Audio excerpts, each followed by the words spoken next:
High, good evening. আজকে তোমাদের জন্য একটা সুন্দর রান্না নিয়ে চলে এলাম, চটজলদি ডিমের একটা রেসিপি। দেখো, প্রথমে ফ্রাইং প্যানে আমি সাদা তেল দিয়ে দিলাম। এটা সাদা তেল দিয়েই করা হয়, অনেকে মাখন দিয়েও করে, বাট আমি সাদা তেল দিয়ে করেছি, মাখনটা দিইনি, খুবই কম একটুখানি দিয়েছি। তার কারণ এটা বাবা মা সবাই তো খাবে, ওই কারণে মাখন হলে বেশি স্পাইসি হয়ে যাবে। ওই জন্য দেখো তেলটা গরম হচ্ছে নাকি আমি একটু দেখে নিলাম। দেখে নিয়ে এখানে কি কি দিচ্ছি দেখিয়ে দিই। ডিম সিদ্ধ করে রেখে দিয়েছি, টুকরো করে নিয়েছি। এখানে ছোটো এলাচ, লবঙ্গ, দারচিনি আর একটু মিঠা আতর, অল্প একটুখানি একদম। আর এখানে বাটা আছে কাজু, কিশমিশ, চালমগজ, পোস্ত, এইগুলো দেওয়া আছে। আর ওইখানে পেঁয়াজ বাটা আছে। এখানে আদা আর রসুন কিন্তু এই রান্নাতে যাবে না।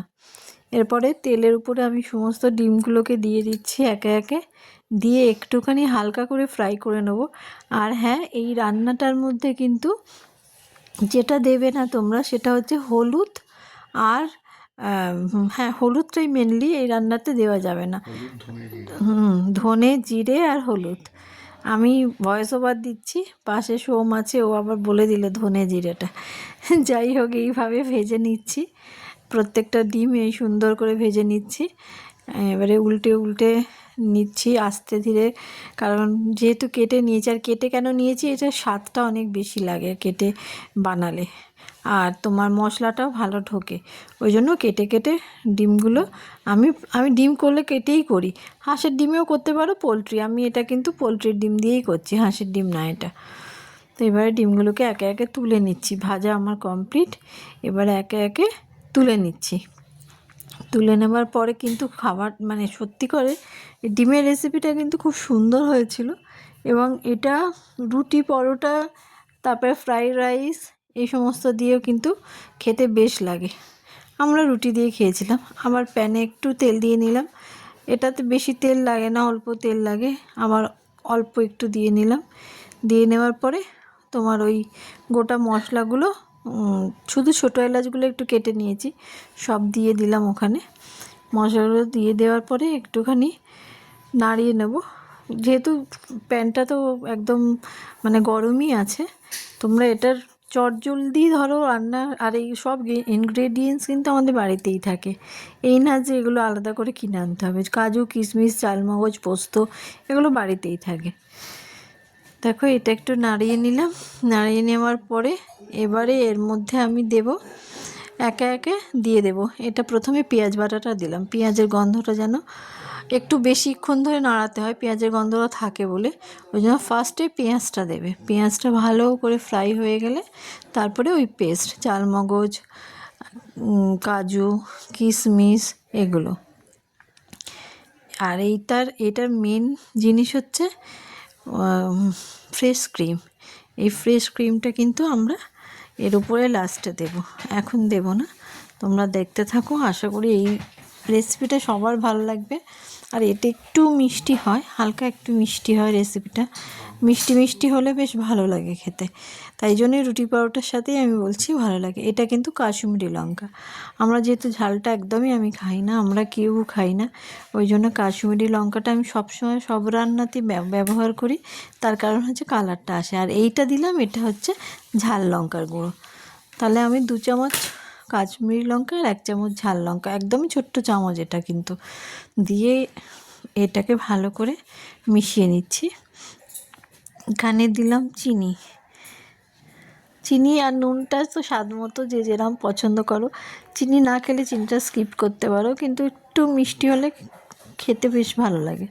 প্রথমে চিনি দিলাম, তারপরে নুন স্বাদ মতো, চিনি, এগুলো তো দিয়েই দেওয়া হচ্ছে। আর এটা মনে হয় মাঝে মাঝে না একটু অন্যভাবে কিছু করলে ভালো হয়, খেতে ভালো লাগে। ওই জন্য আমার একটু রান্নার থেকে, যেহেতু আমি করতে ভালোবাসি রান্না, আর সেই জন্য আমি রান্নাটাকে নিয়ে একটু এদিক ওদিক, মশলা এদিক ওদিক করে একটু করে নিই মাঝে মধ্যে। আর আজকে আমাদের ডিনারে এটাই ছিল। এবারে দেখো, কাজু, কিশমিশ, পেস্তা, এই কিশমিশ, তোমার পোস্ত, সমস্ত বাটাটা দিয়ে দিলাম। আর চালমগজ অল্পই দিয়েছি, কাজুটাই বেশি আছে। দিয়ে এটাকে ভালো করে যতক্ষণ মশলার একটা কাঁচা গন্ধ থাকে ততক্ষণ অবধি নাড়িয়ে যাবো, যতক্ষণ গন্ধটা মানে ছেড়ে যাচ্ছে, গন্ধটা না থাকছে আর কি। যখন এই তেলটা কেটে কেটে যাবে, দেখো সাইড দিয়ে দেখো তেল বেরিয়ে গেছে, মানে মশলাটা আমার সুন্দর ভাজা হয়েছে।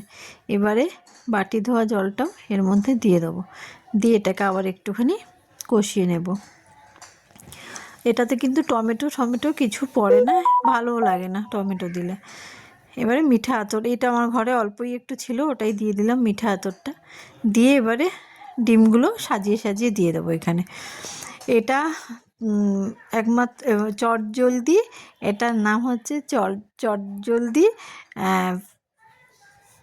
ফ্রেশ ক্রিম এগ, মানে এটা আমার দেওয়া নাম যদিও। তো দেখো এরমভাবে ভালো করে সুন্দর করে নাড়িয়ে, একদম গ্রেভিটা দারুণ সুন্দর হয়েছে। সবাই তো খেয়ে ভীষণ ভালো বলেছে, সবাই বলছে দারুণ হয়েছে খেতে। আর এরপরে একটুখানি অল্প আবার একটু জল দেব, দিয়ে ডিমগুলো দেবো, কারণ একটু ড্রাই হয়ে গেছে, তাই জন্য অল্প একটু জল দিয়ে ডিমগুলো দিয়ে দেবো। ডিমগুলো দিয়ে বেশিক্ষণ না, একটু ঢাকা দিয়ে রেখে দেবো। ঢাকা দিয়ে রেখে 2 থেকে 3 মিনিট, 5 মিনিটও না, 2-3 মিনিট ঢাকা দিয়ে তারপরে গ্যাসটাকে অফ করে ছেড়ে দেব।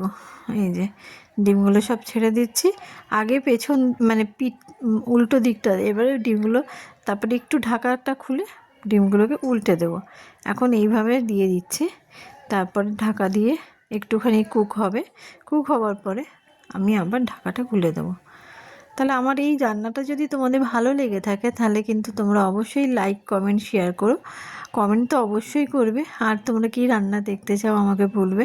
আমি আমার মতো করে রান্না করি, আমি কিছু দেখে কিছু ভেবে করি না, আমার যেটা আমার মাথায় আসে আমি সেটাই করি। এটা এবারে চাপা দিয়ে দিলাম 2 থেকে 3 মিনিট, গ্যাসের ফ্লেম এটা লো করে দিলাম ফ্লেমটা।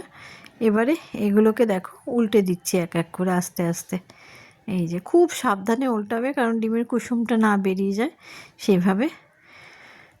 তো তোমাদের যদি আমার এই রেসিপিটা ভালো লাগে, তাহলে কী করতে হবে, লাইক শেয়ার আর কমেন্ট করতে হবে। এই কমেন্ট অবশ্যই করবে তোমরা কিন্তু, তাহলে আমি কিন্তু আরও এনার্জি পাবো নতুন নতুন রান্না দেওয়ার জন্য। এই দেখো এবারে এটা কমপ্লিট, একদম সুন্দর, আর এত সুন্দর স্মেল বেরোচ্ছিল না, মানে বলার কথা না। এবারে এগুলোকে আর একবার উল্টে দিচ্ছি, খুব হালকা হাতে উল্টাতে হবে যাতে না ভেঙে যায় ডিমগুলো, মানে কুসুমগুলো, ডিম তো ভাঙবে না, কুসুমগুলো বেরিয়ে যায়, সেটা যেন না হয়। এই দেখো আস্তে আস্তে করে আমি উল্টে সব কটা ডিমকে সুন্দর করে উল্টে নিলাম। এবারে আমি এর ওপর দিয়ে ফ্রেশ ক্রিমটা দিয়ে দেব। এই দেখো সুন্দর করে, খুব একটা বেশি দেবে না, ফ্রেশ ক্রিমটা দিয়ে একটু ঢাকা দিয়ে গ্যাসটা বন্ধ করে দেবে। তারপরে তোমরা সার্ভ করে নেবে গরম গরম পরোটা, রুটি, ফ্রাইড রাইস, তারপরে পোলাও, সবার সাথেই এই ডিমটা চলে। দেখতেও কিন্তু খুব খুব সুন্দর হয়েছে, সেরম খেতেও সুন্দর হয়েছে। তাহলে চলো টাটা, সবাই ভালো থেকো, সুস্থ থেকো, সাবধানে থেকো।